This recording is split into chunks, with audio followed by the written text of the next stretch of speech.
If you don't have a definition for success,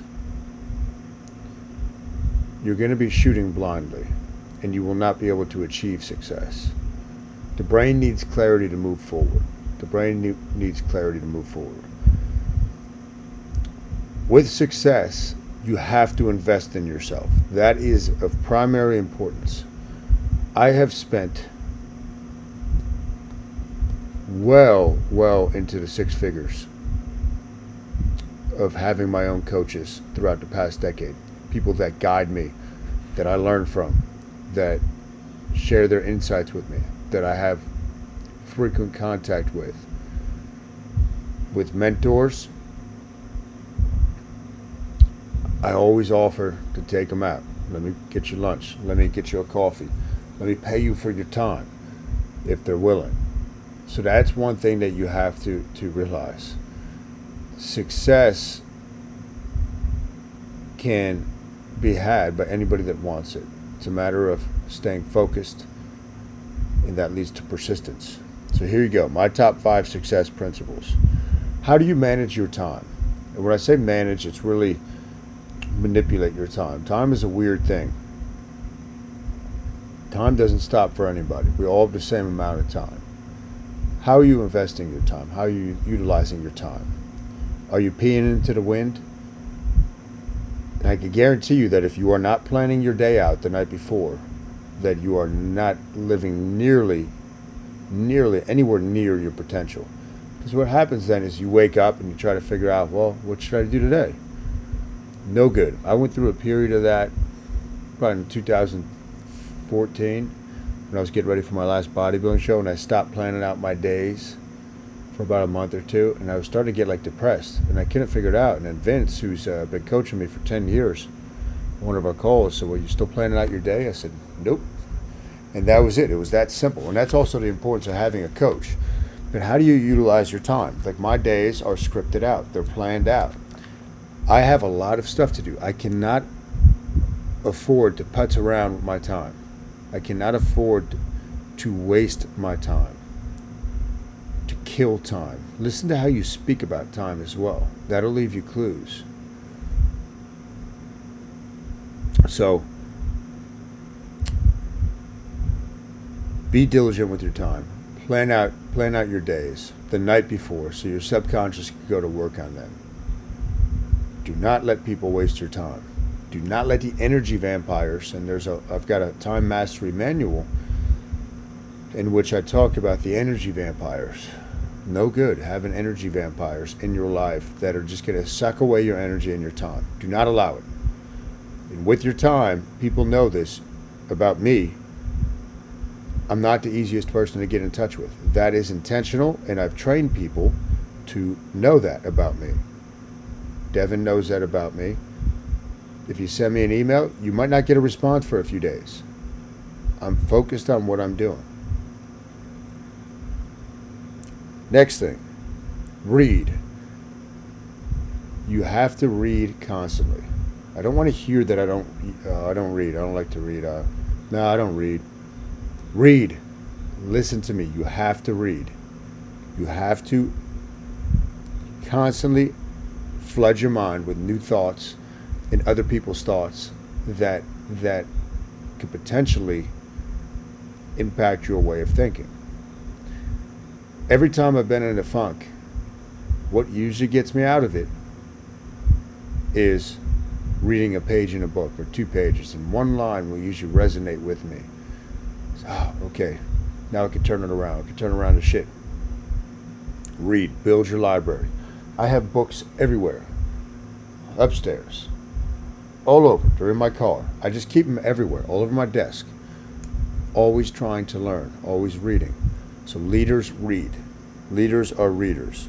Successful people are readers. Voracious appetite for reading. And I didn't really start reading until, obviously I read, but on my own because I wanted to improve myself until I was about 26 years old. And then it just exploded. Association. Who are you hanging out with? Are you hanging out with negative people, which is something I talked about in this morning's Mental Toughness Monday rant? Are you hanging out with other people that are helping you elevate your game? Part of the reason I'm in my mastermind is a lot of these guys and girls in the group, they're A players. They're playing at a high level. And I see that and I say, okay, that's where I aspire to get to play at that level. Are you associating with people that have no drive, that have no will to get better? Because if you are, they're going to drag you down. There's an old saying, you're the average of the 5 people you spend the most time with. You are the average of the 5 people you spend the most time with.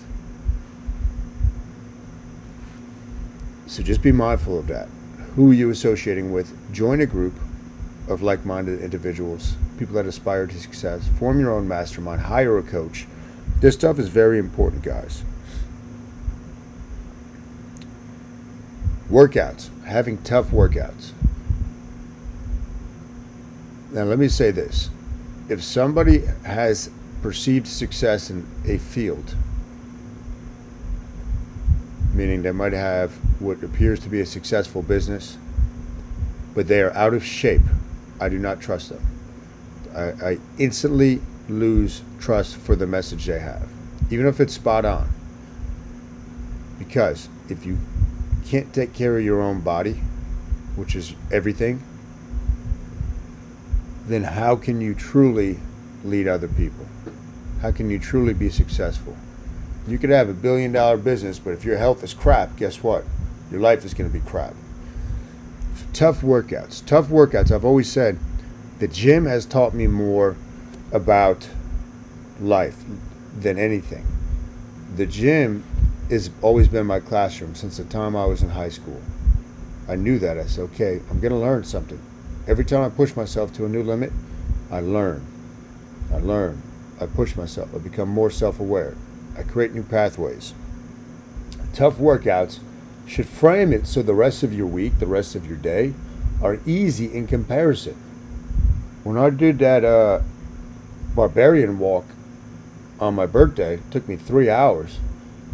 Damn, that was easily one of the top 5 hardest things I've ever done. But you know what? It made me better.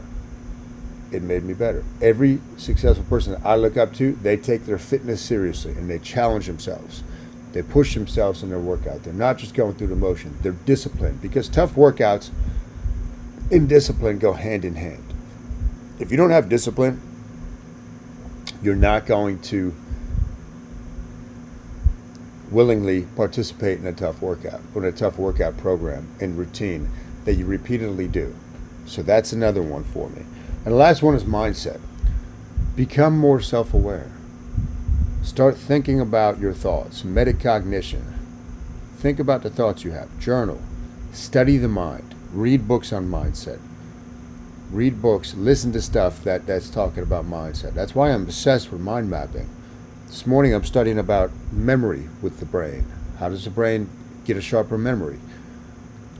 Your mind is your supercomputer. It's more powerful than any computer in the world. Yes, computers can spit out answers to stuff, no problem, and the technology is amazing, but computers don't have the different layers of the brain. The subconscious, which is unbelievably powerful. Study your mindset, work on your mindset, learn the skill of reframing. That is huge. If you can learn the skill of reframing, you are going to take any situation and you're going to be able to flip it. And realize with success, guys, obstacles are part of the path. You know they're going to be there. They will be there, and you should embrace that, because that's when you learn, that's when you grow. In yesterday's video, I talked about going into war for the week. Get your mind right. Know that struggle is where you grow. Struggle is what you should seek out. How do I make this tougher? Or having the mindset of, I know this week is going to be tough. I know, like this week, guys, I've got so many things that have to get accomplished, and I know they will get accomplished. I know it's going to be tough. I know I have to be very diligent with my time. You see how this all ties together. So that's where you have to focus. You have to be diligent with your time. You You have to be able to reframe any situation. And I can tell you, as a business owner, to use an analogy, it's like you are constantly getting kicked in the balls.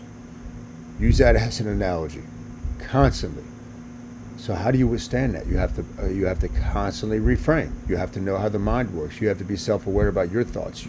You have to be stoic, right? That's something that I'm fortunate enough that I think it's just my natural view on life is stoicism, my natural philosophy on life, and now I'm studying it because I want to learn more about it. But you can't let your emotions drive your actions. That's the worst thing you can do if you're trying to attain success. So those are my top 5 success principles. Go back, listen to it again. It's short. It took less than 11 minutes of your time. But these are the types of things I think you need to hear. And success leaves clues. Listen to it. What's one thing you can implement that I spoke about today, this week, and put it into practice? All right, guys. I will catch you guys later. I've got to get on to the next thing. As I said, got a lot of stuff to do this week. And I'll be going over to the senior home, to Lambertville State. We got our weekly meeting. I have 2 lessons tonight. I got the Panda for the Panda 12. And in the tribe, if you're part of the Newell Strength Tribe, tonight is the first night of a mind map lesson that I'm going to be doing monthly for all of our members that want to learn about mindset and mind mapping. So tune in for that. What's up, Doug Beck? And I will catch you guys later. You guys have a great day.